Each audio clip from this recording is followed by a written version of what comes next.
Good morning.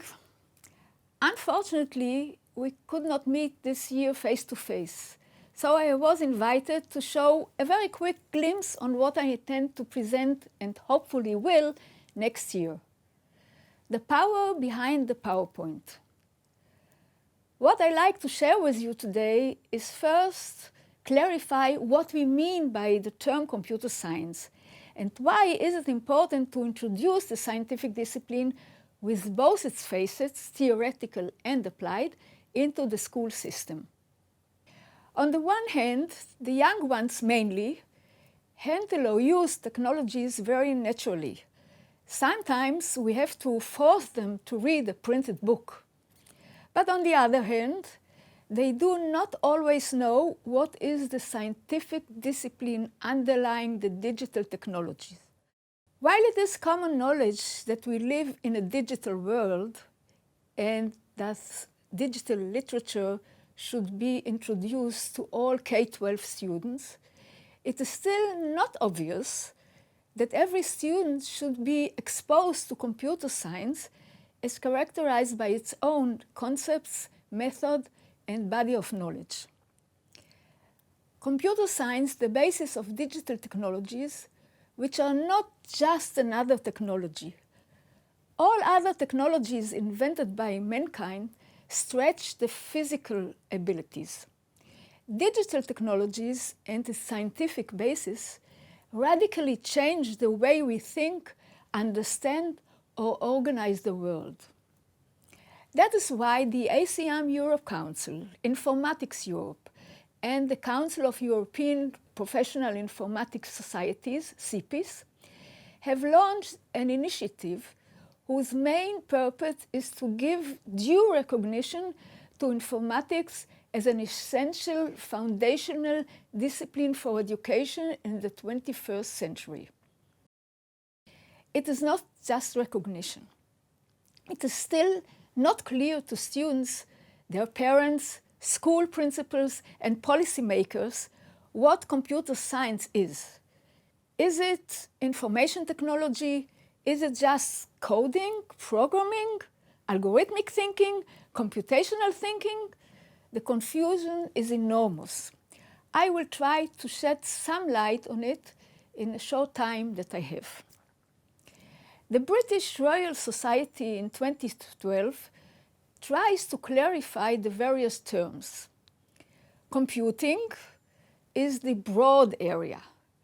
ICT, information and communication technology, is all about technologies. By the way, this used to be a mandatory subject in British schools. IT, information technology, mainly the use of computers. And digital literacy, it's very similar. The general ability to use computers, like Office, for example. Computer science is the rigorous academic discipline including algorithms, data structures, computational models, programming, etc. The Committee on European Computing Education, CC, published in 2017 a report.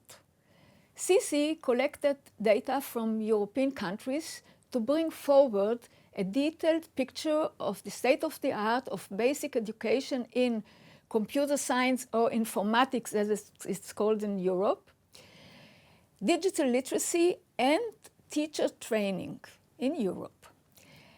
The CC report describes digital literature, information technology, as you can see on the slide.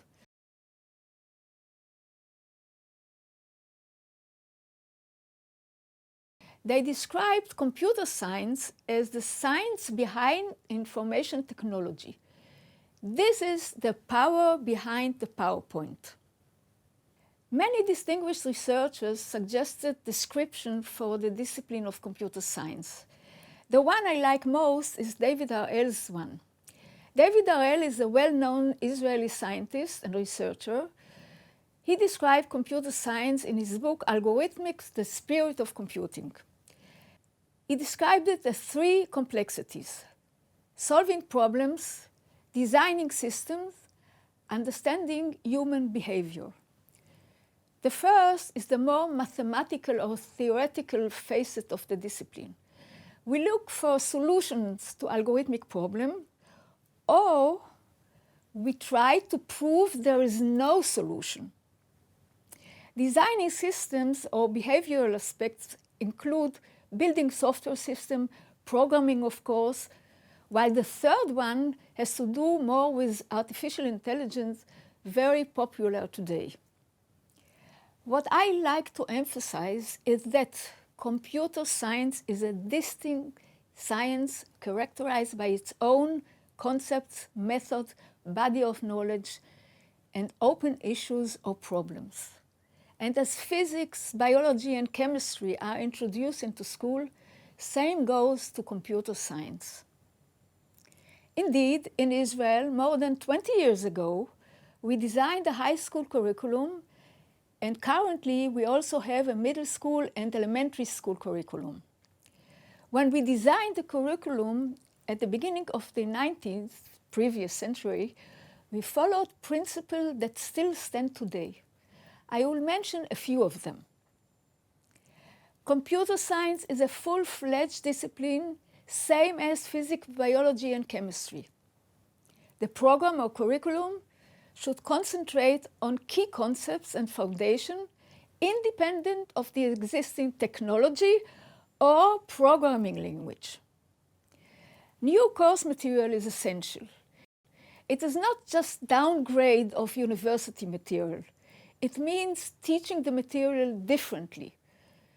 Not only this, also teaching in elementary school is different from teaching in middle school. We still don't have enough experience with these two levels, but we will gain more experience as we proceed.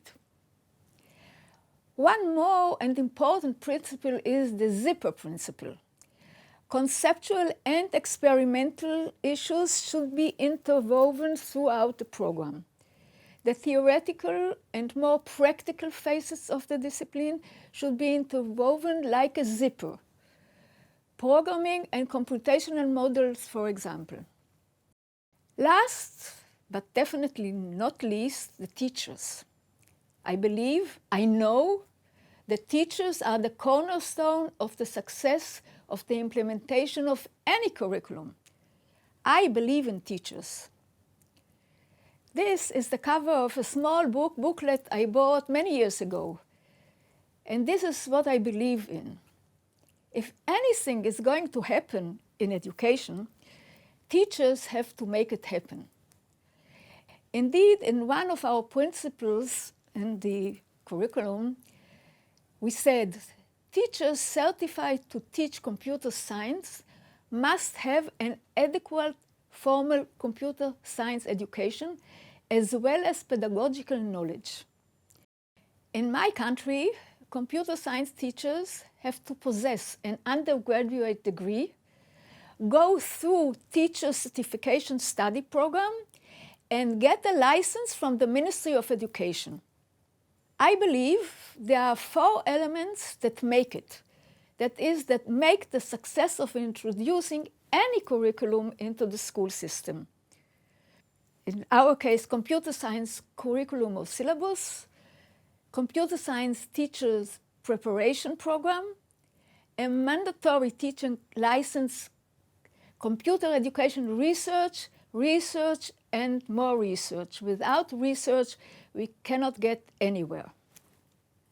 I hope that when we meet next year, I will be able to report of major changes that took place worldwide, that more policymakers understand the importance of introducing computer science at all school levels and with all its facets, theoretical and practical, that more and more teachers' study programs will be offered, and enough well-trained teachers will be teaching computer science.